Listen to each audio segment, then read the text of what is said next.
सौराष्ट्रे सोमनाथं च श्रीशैले मल्लिकार्जुनम् उज्जयान्यानं महङ्कालम् ओङ्कारम् अमलेश्वरम् परल्यां वैद्यनाथं च डाकिन्यां भीमशङ्करम् सेतुबन्धे तु रामेशं नागेशं दारुकावने वाराणस्यां तु विश्वेशं त्र्यम्बकं गोमती तटे हिमालयं तु केदारं घोष्मेशं च शिवालये एतानि ज्योतिर्लिङ्गानि साय प्रार्थपठेन्नरः सप्तजन्म कृतं पाप स्मरणेन विनिश्यति।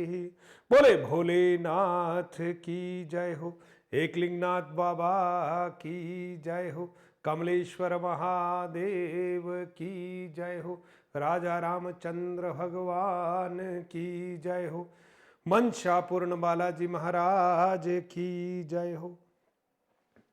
जय राम जी की मित्रों, आप सबको कहीं न कहीं मन में ये बात उठ रही थी और मुझे संदेश भी प्राप्त हो रहे थे कि सर, एक महीने तक आखिर आप कहाँ पर चले गए। यद्यपि मैं अपनी कुछ छुटपुट पोस्ट के माध्यम से आप लोगों को अवगत करा ही रहा था, लेकिन फिर भी कुछ अनुभूतियाँ, कुछ ऐसे मन के जो भाव हैं वो इस वीडियो के माध्यम से आपसे साझा करने जा रहा हूँ। मित्रों, सबसे पहले तो ईश्वर में जो आस्था रखते हैं उन सभी को प्रणाम करता हूँ, क्योंकि सोशल मीडिया का यह प्लेटफॉर्म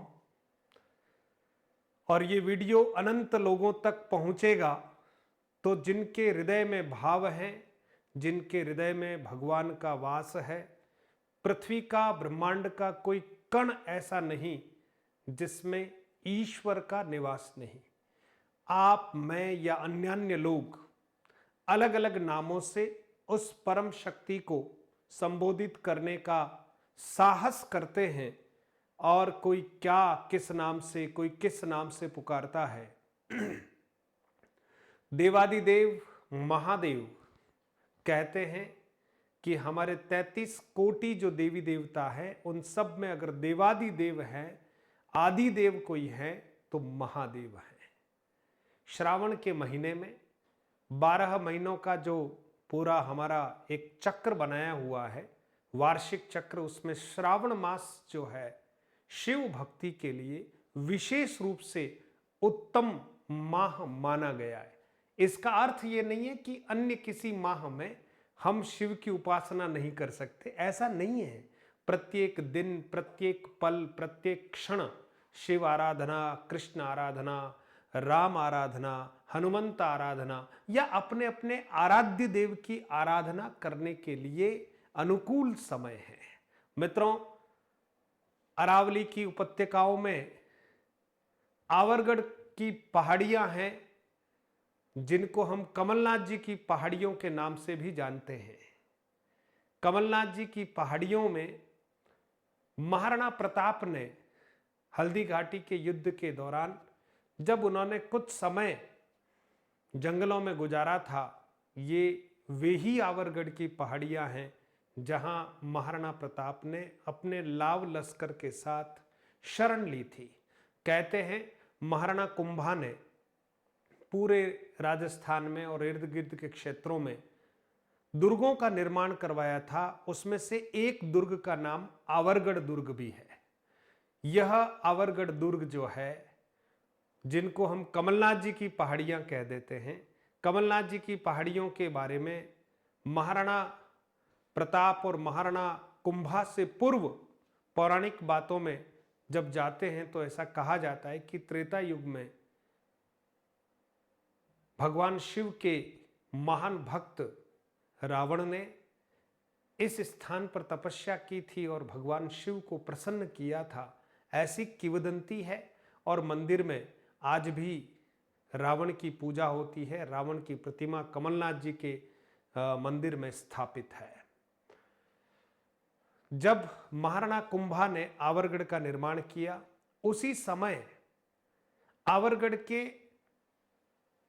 पिछले भाग में एक मंदिर का निर्माण कराया एकलिंग नाथ जी के नाम से, जो करीबन 3 फीट से और ऊंचे महादेव के शिवलिंग को स्थापित किया। मंदिर और आसपास में आबादी रही होगी, क्योंकि अभी जब उसमें खुदाई की जाती है आसपास के क्षेत्र में, तो बड़ी बड़ी ईंट और इस तरह के अवशेष हमें वहां प्राप्त होते।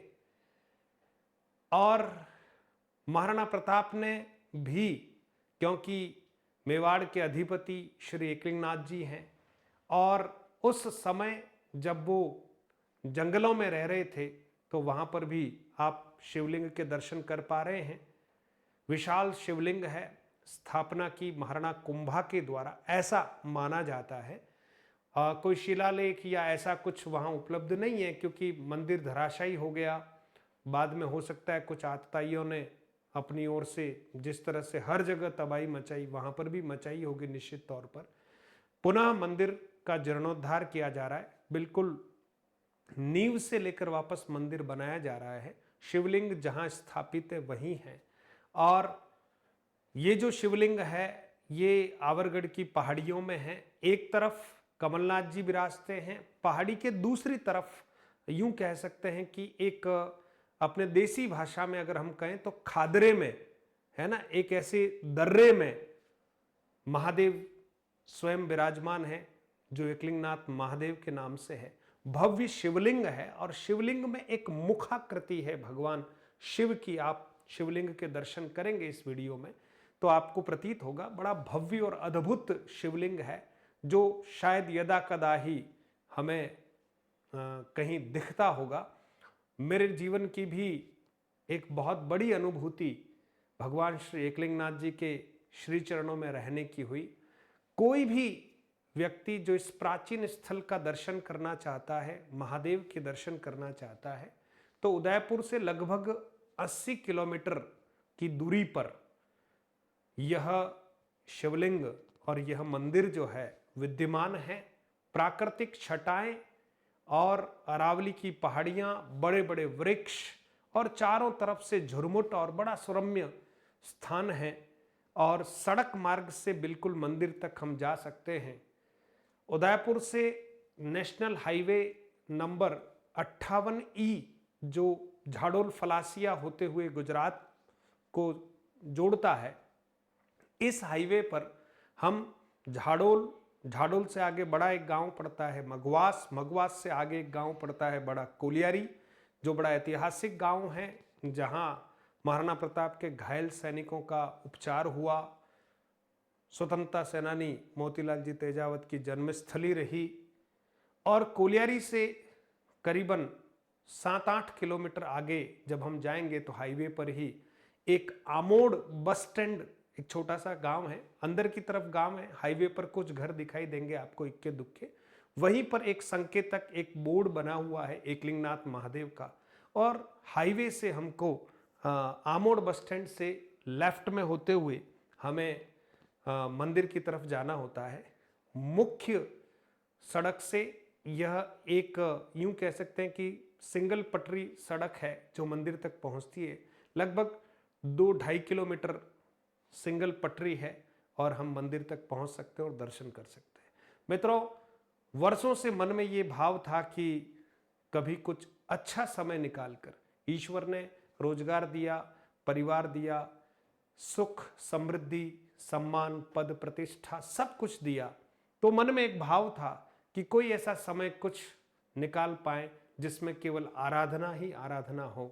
तो 2024 में यह समय महादेव ने आखिर मुझे दिया। कई जन्मों के कह सकता हूं कि कोई पुण्य कहीं संग्रहित होंगे, उन पुण्यों के प्रभाव से ही मैं, मेरे एक मित्र मुकेश जी पालीवाल हैं, दोनों ने जब आपस में वार्तालाप की और दोनों का भाव मिला कि नहीं भाई साहब, हम रह सकते हैं, कोशिश करते हैं महादेव के चरणों में, 1 माह तक महादेव के चरणों में रहें, अभिषेक करें, श्रृंगार करें, आरती करें, अर्चन करें, पूजन करें, माला करें, तो एक से भले दो होते हैं, और दोनों ने जब मिलकर यह संकल्प लिया अंदर ही अंदर, तो आप जानते हैं कि पारिवारिक रूप से 1 महीने दूर रहना, और जिस स्थान पर ये मंदिर है वहाँ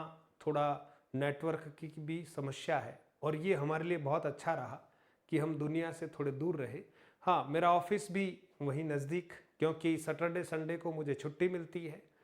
इक्की दुक्की छुट्टियां मैंने अवकाश ले लिए, और इसके पश्चात मैं सुबह प्रातः काल उठते ही महादेव का पूजन अर्चन करके, हमने पंडित जी, वृंदावन से एक पंडित जी को बुलाया था, हमारे साथ 30 दिन पंडित जी रहे। उन्होंने विधि विधान से महादेव का पूजन अर्चन अभिषेक करवाया, और उसके पश्चात जब दिन में ऑफिस का समय होता था तो मैं ऑफिस चला जाता। ऑफिस के काम निपट के पुनः संध्या वेला में मैं पुनः महादेव के श्री चरणों में उपस्थित श्रृंगार आदि में जो सहयोग कर पाता, और आरती वगैरह, रात्रि को शिव पुराण का पाठ श्रवण, और जो समय मिलता उसमें माला, भजन, और शनिवार रविवार या किसी भी राजकीय अवकाश में जब मैं 24 घंटे वहीं रहा, तो दिन में जो जितने भी हमारे दर्शनार्थी हैं, श्रद्धालुजन हैं, जो मंदिर में दर्शन करने आते थे, उन सबको भोजन प्रसादी का निमंत्रण, उनको भोजन करवाना, उनकी सेवा करना, और उसके साथ साथ ही जो भोजन नहीं कर पा रहे हैं किसी वजह से, उनको चाय के लिए आग्रह करना। और कुल मिला के मैं ये कह सकता हूँ कि मेरे जीवन के अगर अद्भुत क्षणों में से कोई क्षण है तो महादेव के संग बिताए हुए ये विशेष क्षण, अद्भुत आनंदानुभूति के क्षण, और महादेव से यही प्रार्थना करता हूँ कि मुझे जीवन में इसी तरह के क्षण, इसी तरह के पल मुझे दे, मैं महादेव के समीप रहूं, महादेव की कृपा मुझ पर और मेरे सारे विद्यार्थियों पर, इष्ट मित्रों पर और मेरे परिजनों पर बनी रहे। एकांत का अनुभव सच में बहुत अद्भुत होता है दोस्तों।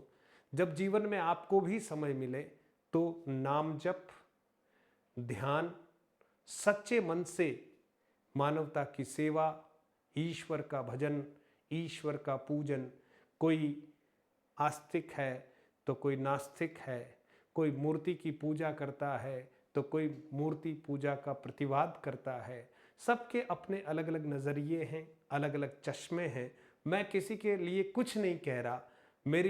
मेरी परिवार में मेरे पिताजी से, मेरे दादाजी से, पीढ़ियों से जो संस्कार मुझे मिले हैं, उन संस्कारों के अंतर्गत मैं जो मेरी ओर से कहीं न कहीं पूजन अर्चन कर पाया हूँ, तो मैं मेरे टीम के सारे साथियों का भी आभार व्यक्त करता हूँ कि मैंने अपनी ओर से पूरा प्रयास किया, पर उनका भी बहुत सहयोग रहा, और राजकीय दायित्व का निर्वहन प्राणपण के साथ, उसके पश्चात जो शेष समय है उसका उपयोग पूरा महादेव के श्री चरणों में किया। पहली बार महीने भर की दाढ़ी रखने का अवसर मिला।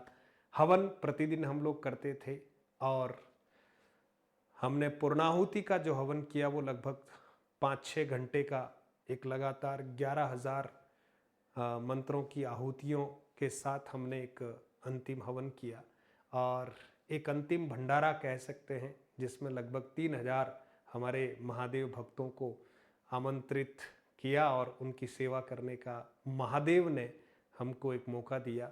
वहाँ संत श्री भी विराजमान थे, उनका आशीर्वाद भी हमको मिला।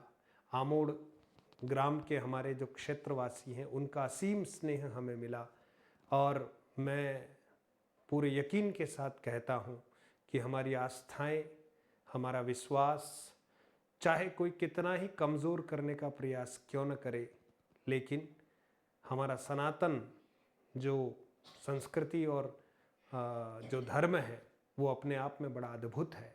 और आप सब लोगों से यही गुजारिश करता हूँ कि जब मौका मिले तब आराधना जरूर करें अपने इष्ट की, क्योंकि इष्ट जिसका प्रबल है तो उसके सारे काम सफल है। जीवन में छोटी मोटी कष्ट बाधाएं आती रहती है, लेकिन इष्ट जिसका प्रबल है उसका अनिष्ट करने वाले का अनिष्ट हो जाता है। तो महादेव के श्री चरणों में जो समय बिताया वो बड़ा अनुशासित जीवन था, और उसी जीवन का उपयोग मैं अपने दैनिक जीवन में करने का प्रयास कर रहा हूँ।